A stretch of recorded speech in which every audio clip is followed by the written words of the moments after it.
Alright, YouTube, back at it again. Got some new parts that just came in.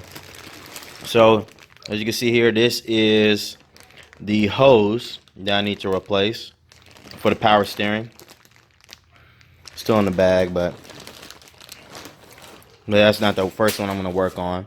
Also have the AC compressor, which is right here.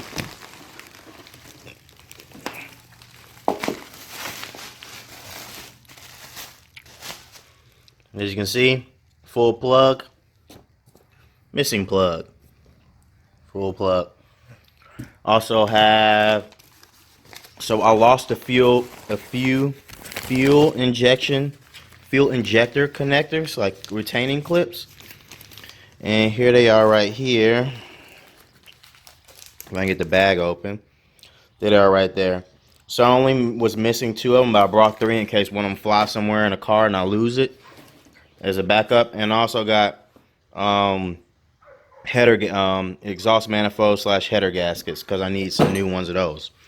So first thing I'm going to do is I'm going to go ahead and put the fuel injection connectors on there, slide the fuel rail on there. Actually, I'm not going to put the fuel rail on there. I'll just put the connectors on there to retain the fuel injectors. As you can see, here's the clips right here. So I'm just missing 2. So slide those on there.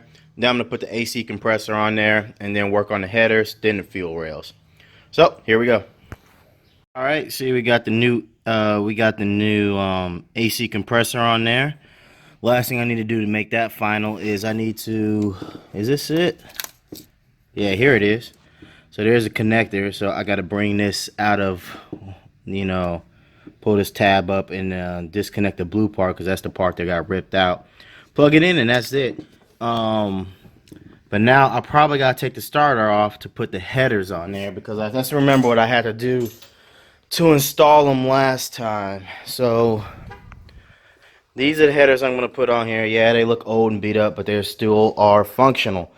These are LG Motorsport headers. So I'm going to go ahead and put these on next. Headers are always easier said than done, but since I got so much off, it shouldn't be that hard. But yeah, we'll hope. Alright guys, so this is where we're at. Of course, never where I want to be. So we got the AC compressor on with the lines. Don't know if you can see it right there in the back of it. As you can tell, also have the header hooked up. This is just the other gasket for the other side.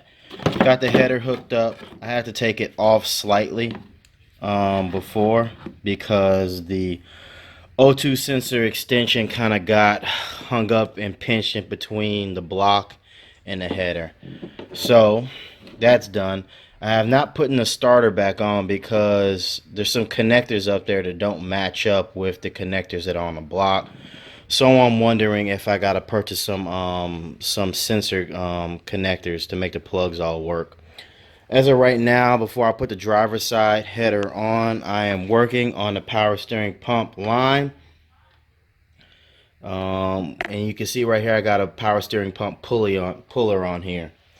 Borrowed it from my neighbor. Glad he had one, otherwise I was gonna have to go rent one. But right now I'm pulling the power steering pump off, the pulley off, because I could not get the hose off without doing so. I couldn't get a good wrench on there and turn the hose. I have checked, however, with the new hose, as you can see right here, that the threads go in perfectly with no binding and no issues. So I just gotta get the old hose off and attach this one. I'm about to eat dinner. Probably gonna come back out here, finish this small little part. It's not really small because it's been kicking my ass for like the last hour. And yeah, I'll record after that. Alright guys, so back at it again. I know I didn't do a video after I finished last time. I know I left last time off with the power steering pump. So as of right now, the power steering pump is back on and together. I used a puller kit from my neighbor. After I took the pulley off, I couldn't get the actual line, which is right here. I couldn't get it off because the wrench kept slipping. I don't know if you can see there. You see all the See how it kept starting to grind off. So it kept slipping, so I took the whole power steering pump off and just did it right here on this on the garage floor, and it came off easily. So the new one's in there, and it went in really easy right into the power steering rack, as you can see from that top one. So yeah, that was pretty easy. Putting a pulley back on was actually harder than I thought. The little gizmo inside the box was taking forever. So I got it on there pretty far, but then I just took a mallet and banged it on there the rest of the way. So the next thing I'm going to do, I got the long tube header on here a little bit, is I'm going to fasten it up all the way. After that, I'm going to move on to the fuel rails. And after the fuel rails, I might either do the rest of the exhaust system or start with the cooling system with the radiator and stuff like that. And the radiator's right here. So getting things moving along. I should have most of the engine back together this weekend. The only thing hooking me up is I got a few sensors that just aren't plugging in, so I might have to order new sensors specifically for the C5. Anyway, wish me luck. Alright, so here we are making slow but steady progress. I got the fuel rail down. I have the radiator and the air conditioning condenser fastened together. I also have the power steering cooler, which is that fin right here. That's this heat sink or like radiator type thing. It's all bent the hell up. It's installed. I had to go back and I have to disconnect the headers here, as you can see, to get the starter in there, because it just gave me a lot of wiggle room to get the starter in there. So the starter is bolted to the block, but I can't figure out which connections go where on the starter, because there's like so many grounds down there. I'm trying to figure out which ones go to the block and which ones go to the actual starter.